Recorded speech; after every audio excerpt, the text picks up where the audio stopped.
കിടക്ക ഭാര്യമാരെ തല്ലുന്ന എന്റെ ചെറുപ്പക്കാരോട്, വേദനിപ്പിക്കുന്ന ചെറുപ്പക്കാരോട്, പൊന്നുമോനെ, നിന്റെ വിവാഹ ദിവസം നിനക്ക് ഓർമ്മയുണ്ടോ?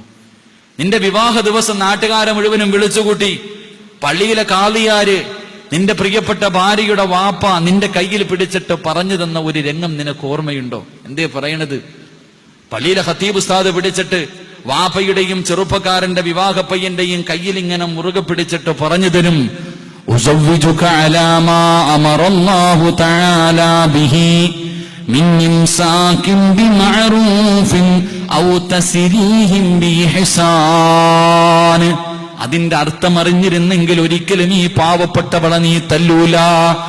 അതിന്റെ അർത്ഥം അറിഞ്ഞിരുന്നെങ്കിൽ നിന്റെ പ്രിയപ്പെട്ട ഭാര്യയുടെ മുഖത്തടിക്ക അവളുടെ മുമ്പിൽ നിനക്കൊന്ന് കൈപൊക്കാനുള്ള ധൈര്യമുണ്ടാകില്ല. എന്തേ പറഞ്ഞു തരുന്നത്? നിന്റെ പ്രിയപ്പെട്ട ഭാര്യയുടെ വാപ്പ നിന്റെ കയ്യിൽ പിടിച്ചിട്ട് പറയുന്ന, പൊന്നുമോനെ, 18 കൊല്ലം ഈ പാവപ്പെട്ടവളെ ഞാൻ നല്ലപോലെ വളർത്തി. എന്നെ കൊണ്ട് കഴിയുന്ന രീതിയിൽ 18, 19, 20 വർഷക്കാലം പൊല്ലുപോലെ ഞാൻ ഈ പോളെ നോക്കിയടാ ചെറുപ്പക്കാരാ. പൊന്നുമോനെ, നിന്റെ കയ്യിലേക്ക് നീ തരുന്ന മഹറിന് പകരം ഞാൻ നിന്റെ കയ്യിലേക്ക് വെച്ച് തരികയാണ്. ചെറുപ്പക്കാരാ, എന്റെ പൊന്നുമോൾക്ക് എന്തെങ്കിലും തെറ്റ് വന്നു പോയാ, എന്റെ പൊന്നുമോൾക്ക് എന്തെങ്കിലും ഒരു ന്യൂനത വന്നു പോയാ, പൊന്നുമോനെ നീ ക്ഷമിക്കണേ, എന്നിട്ട് അവക്ക് നീ തിരുത്തി കൊടുക്കണേ.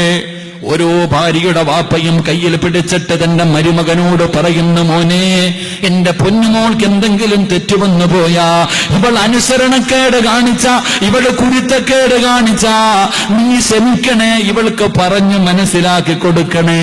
അല്ലാതെ എന്റെ പൊന്നുമോളത്തല്ലല്ലേ.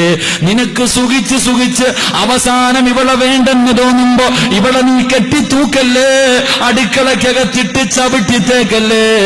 എടാ, നിനക്കെന്റെ പൊന്നുമോളെ വേണ്ടെന്ന് തോന്നുമ്പോ ഇതുപോലെ എന്റെ പൊന്നുമോളെ എന്റെ കയ്യിലേക്ക് തന്നെ തിരിച്ചു തരണേ.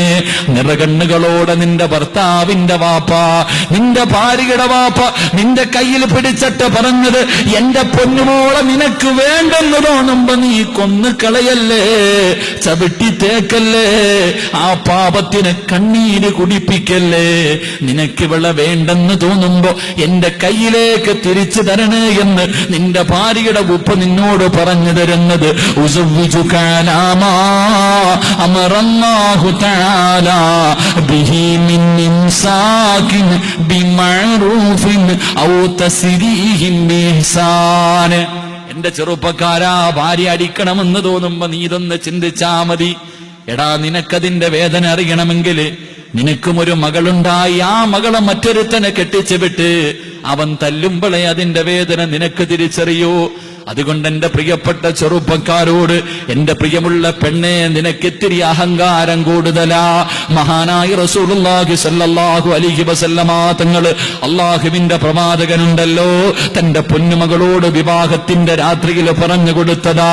അള്ളാന്റെ റസൂല് പറയുന്നു, ഫാത്തിമ അഹങ്കരിക്കല്ലേ, ഫാത്തിമ അഹങ്കരിക്കല്ലേ, അള്ളാഹു നിനക്ക് ദാരിദ്ര്യം തരുമെന്ന് നബിയുനാ റസൂലുള്ളാഹി സ്വല്ലല്ലാഹു അലൈഹി വസല്ലമ തങ്ങളെ പഠിപ്പിക്കുമ്പോ, പാവപ്പെട്ട കുടുംബത്തിൽ നിന്ന് കേറി വന്ന പെണ്ണ്, നിനക്കൊരു നല്ല ഭർത്താവിന് കിട്ടി, നിന്റെ ഭർത്താവിന് നല്ലൊരു ജോലി കിട്ടി, നല്ല ഒരു വീട് വന്നു, നിനക്ക് അഹങ്കാരം കിട്ടി.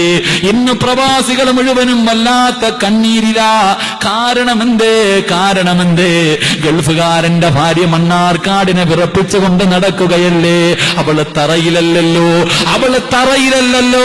പെണ്ണെ, അള്ളാന്റെ റസൂല് പറയുന്നു, നീ അഹങ്കരിച്ച അള്ളാഹു നിനക്ക് ദാരിദ്ര്യം തരികയാ, അള്ളാഹു നിനക്ക് ദാരിദ്ര്യം തരികയാ. എന്റെ പ്രിയപ്പെട്ട പെണ്ണെ, ഭർത്താവിന്റെ അനുവാദമില്ലാതെ നിന്റെ വീടിന്റെ വെളിയിലേക്ക് ഇറങ്ങില്ലേ. നിന്റെ വീടിന്റെ വെളിയിലേക്ക് ഭർത്താവിന്റെ അനുവാദമില്ലാതെ നീ ഇറങ്ങിയ ഈ പ്രപഞ്ചത്തിലുള്ള സർവ്വ വസ്തുക്കളും നിനക്കെതിരെ ദുആ ചെയ്യുമെന്ന് നബിയുനാ റസൂലുള്ളാഹി സല്ലല്ലാഹു അലൈഹി വസല്ലമ തങ്ങളെ പഠിപ്പിക്കുന്നു. എന്റെ പ്രിയപ്പെട്ട പെണ്ണുങ്ങളെ, സഹോദരിമാരെ, അഹങ്കാരം കുറയ്ക്കുമോളെ, അഹങ്കാരം കുറയ്ക്കുമോളെ. നിസ്കരിച്ചോ, ഖുർആൻ ഓതിക്കോ, ദിക്റുകൾ പറഞ്ഞോ, സലാത്തുകൾ പറഞ്ഞ് ഒരു മുസ്ലിം പെണ്ണിനെ പോലെ ജീവിക്ക്. ഇല്ലെങ്കിൽ അല്ലാഹ് നിനക്ക് താങ്ങാൻ കഴിയാത്ത വേദന തരും പൊന്നുമോളെ. ഗൾഫിൽ കിടക്കുന്ന ഭർത്താവ്